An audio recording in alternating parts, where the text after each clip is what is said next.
Hello everyone in cyber world. It's time for another project, so let's get into it. Today we are going to make a simple homemade sweetener made from dates. Now, let me turn you over to my useless helper. Hi everyone. Today we're going to make a different kind of a sweetener that is lower in sugar content. It's not as sweet.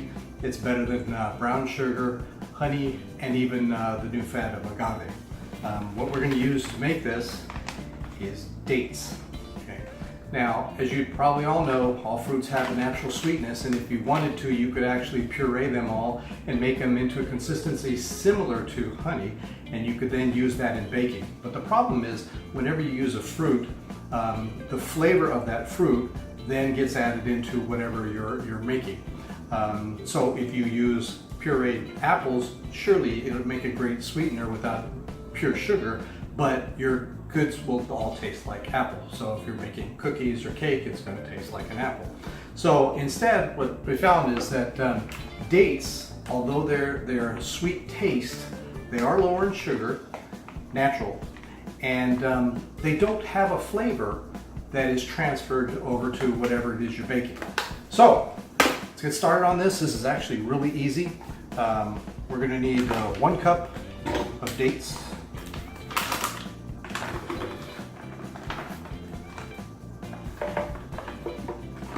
Okay, close enough for government work. And I like to do 1 cup of water.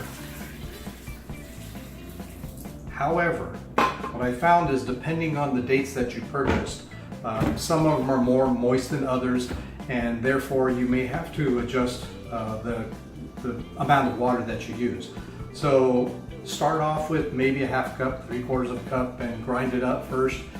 Try and pulverize it, puree it until it comes to a consistency similar to honey, so it's a little bit thick, it's not runny like water. And then if it's too thick, obviously add a little bit more water, but you can't go back and make it thick again unless you keep adding more dates. So always start with less water and then work your way up until you get the consistency that you like.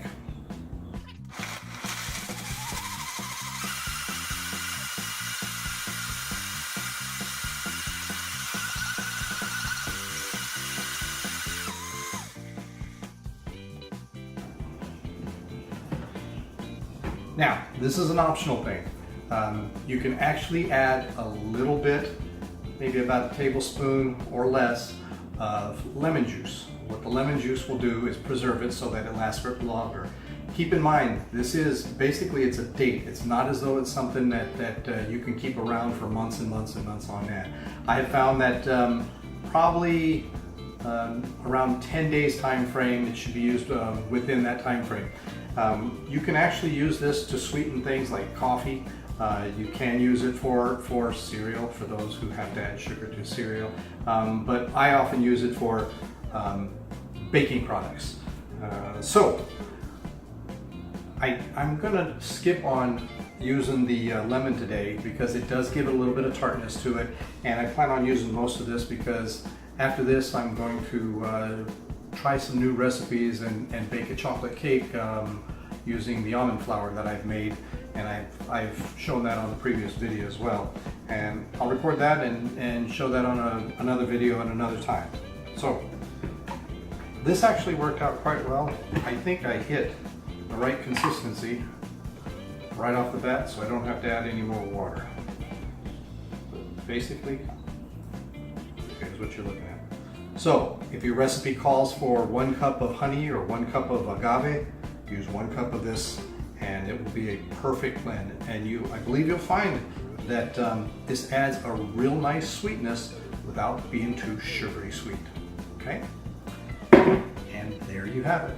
That's date sweetener. See you again. Bye.